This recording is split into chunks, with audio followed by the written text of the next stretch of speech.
Hello guys, so this is just a short video to show you how to customize your clock font on your Galaxy S24.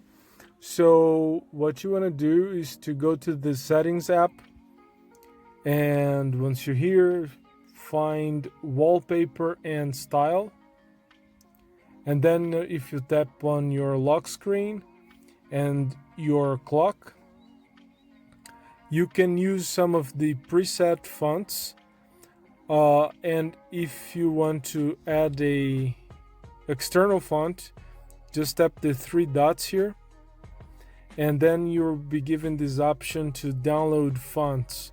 So I'm gonna tap it, and this is going to take me to the Galaxy store, and I can pick from a wide variety of fonts. Some are paid, some are free, and that's basically it.